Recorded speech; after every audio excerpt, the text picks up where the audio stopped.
Hello, hope you're having a great day. So, I just wanted to point out something in Ecclesiastical History by Eusebius in paragraph 7, or chapter 7, paragraph 4, mentioned about, it's basically a quote, "This rule and form I received from our father, the blessed Heraclius." I'm not sure if I pronounced that right.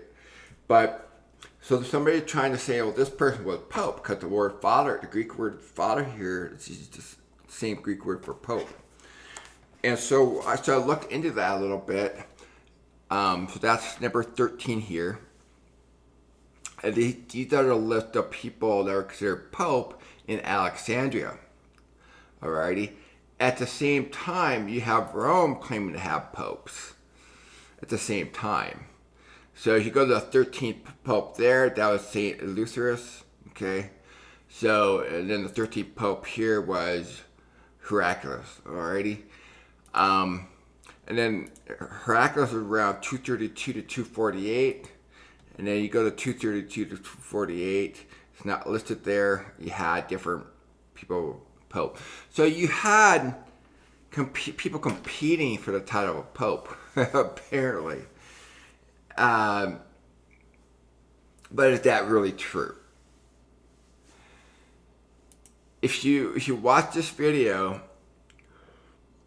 by Patrick, Philippians 1:9 ministry, he goes over to writing the church fathers, and you can see they did not perceive such a position existed.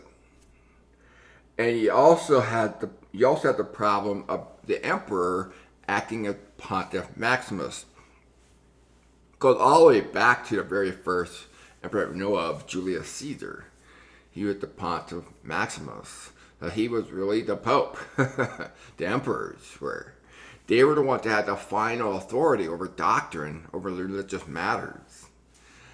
And so he points out several of them. And in my timeline, I also have 1 year 342, the year 342, where the emperor Constance, who's the son of Constantine, who's emperor at the time. After Constantine passed away, his son took over. He, in that council meeting, he had the final authority over doctrine. They didn't.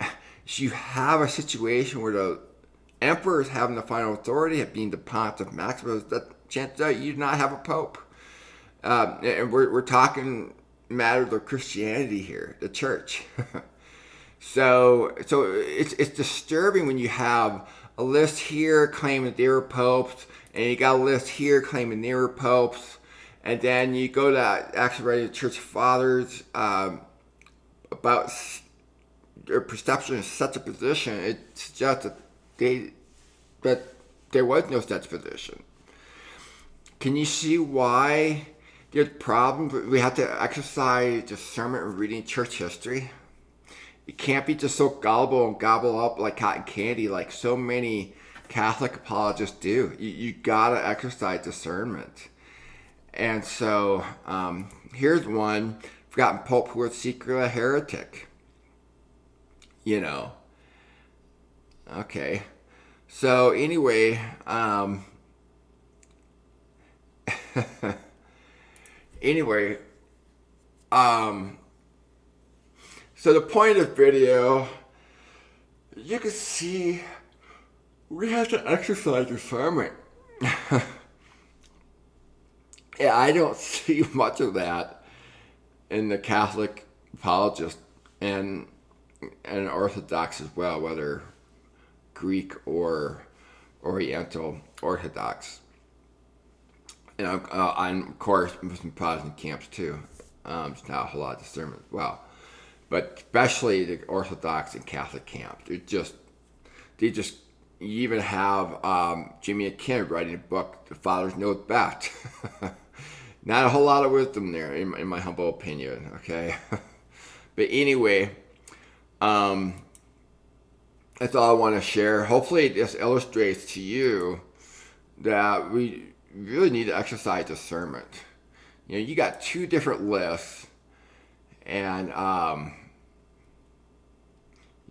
claiming John Mark was a pope. He was actually the son of Peter, but Peter's not even listed here. So that suggests they at least recognize that Matthew 16:18 says nothing about Peter being a pope. Peter did not refer to Jesus, not refer to Peter as the rock, like Catholic claim. You read the text, no. He renamed him from Simon to Peter to Stone, but he never referred to him as the rock. Anyway, I'll just stop there. So thank you very much for watching, and have a great day.